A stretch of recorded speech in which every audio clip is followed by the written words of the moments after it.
Día martes en Noticiero 9 al mediodía y tal como allí lo anunciaba la placa, momento de nuestro consultorio veterinario y ya le damos la bienvenida al doctor Javier Aranda que está en nuestros estudios. Javi, buenas tardes, ¿cómo estás? Hola José, buenas tardes a todos. Javi, hoy vamos a hablar de la enfermedad de distemper, pero tal vez si yo la menciono de esta forma, poca gente la va a reconocer. Popularmente el nombre es moquillo, ¿es así? Moquillo canino, sí, tiene varios nombres, enfermedad de Carré, enfermedad de los 1000 síntomas, distemper, bueno, en fin.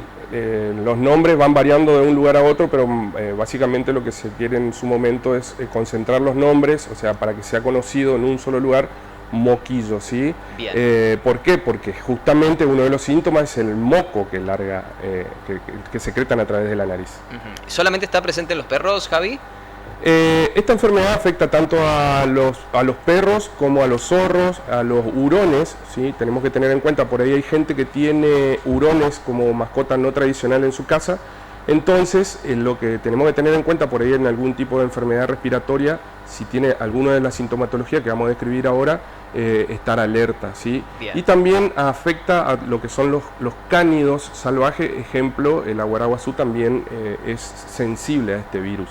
Este virus es un virus que afecta, como estábamos diciendo recién, a todos los cánidos, pero también afecta no solamente al sistema respiratorio, sino tiene una variada sintomatología, por eso se le dice la enfermedad de los 1000 síntomas, porque muchas veces no son muy específicos respiratorios y no siempre tiene moco, que es la secreción más común, que es la que nosotros conocemos, ¿sí? Sí.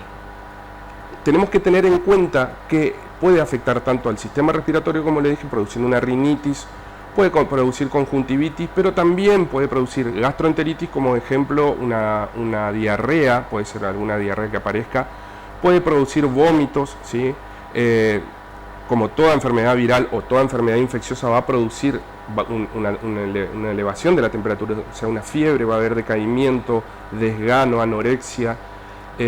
Y el peor de los casos sería que que haga un proceso en piel, y eso justamente va adosado, siempre van de la mano con un proceso nervioso, que ese es el moquillo nervioso que se llama popularmente, ¿sí? Que por ahí puede llegar a tener algún tipo de síntomas, por ejemplo, algunos tics, convulsiones o parálisis. Por eso es muy importante determinar qué tipo de moquillo puede estar afectando a nuestra mascota para empezar el tratamiento adecuado. ¿Y cuáles son los tipos, Javi, de moquillo? Como te dije, digestivo, Bien. Respiratorio, que puede ir desde una rinitis, o sea, la rinitis es la inflamación de toda la cavidad nasal, y a partir de ahí una bronquitis, bronconeumonía, con algunos abscesos incluso dentro de los pulmones. Esto depende mucho de la inmunidad de nuestra mascota. Bien. Depende mucho de cuánto tiempo estuvo con la madre, porque la madre cuando está amamantando, le pasa esos anticuerpos al cachorrito, por ende esos anticuerpos, la defensa natural que le pasa a la madre tiene mucho que ver a la hora de estar en contacto con el virus. Te dije, algún problema de piel, por ejemplo, en las manos también se llama enfermedad de los pulpejos duros, por ejemplo, se le ponen duros en las manos los pulpejos, la parte de abajo, Claro. ¿sí? Es como que se pone muy costroso, duro. Claro, y eso con produce escoriaciones. mucho dolor. Claro. Y una vez identificado cuál es el tipo, va dirigido el tratamiento, ¿es así? Los tratamientos es de acuerdo a cada uno de los síntomas, ¿sí? Esta es una enfermedad que se transmite mucho entre los animales y por ende es muy variada la sintomatología, por ende es muy variado el tratamiento.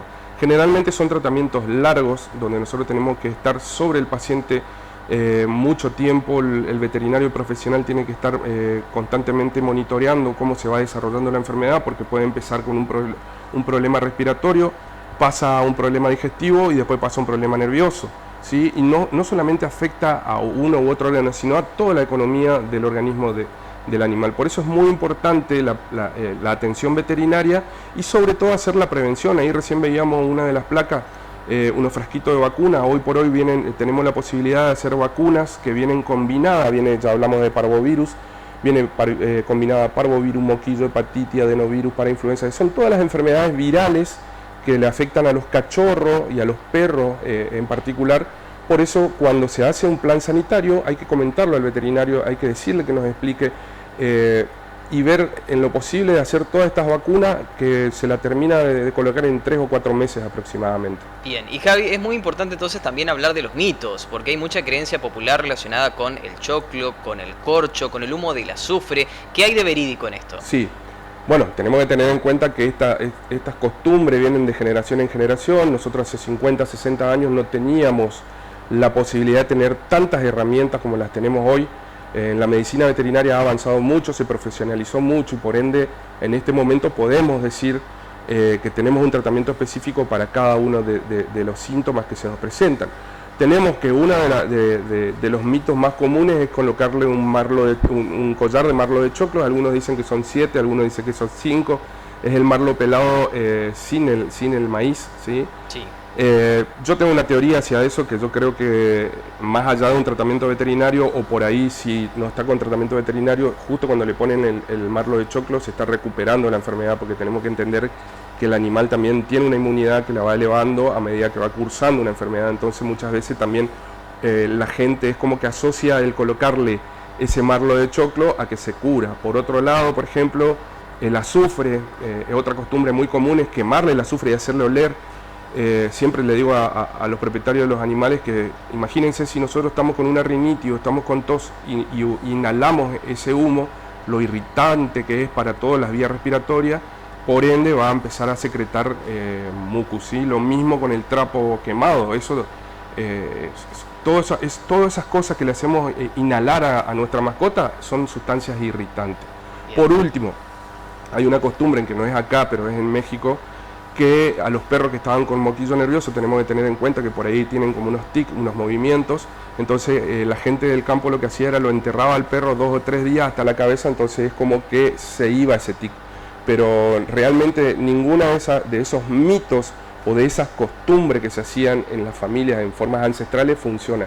Lo único que funciona en veterinaria es hacer la vacunación y la atención pertinente en el caso de que se nos enferme este animal. Por último, esta enfermedad, de acuerdo a donde afecta, es muy dolorosa y yo siempre cierro las charlas con la gente que me visita en la clínica, que le digo que el único dolor que no duele es el dolor ajeno, porque es el dolor que no sentimos. Así que cuando tengan un caso de alguno de sus perros que empiezan con algunos de estos síntomas, asistan al veterinario, que es el que le va a solucionar los problemas. Clarísimo, como siempre, Javi, muchísimas gracias y nos reencontramos el próximo martes. Hasta el martes que viene. El doctor Javier Aranda en la columna veterinaria en Noticiero 9 al mediodía, como cada día martes.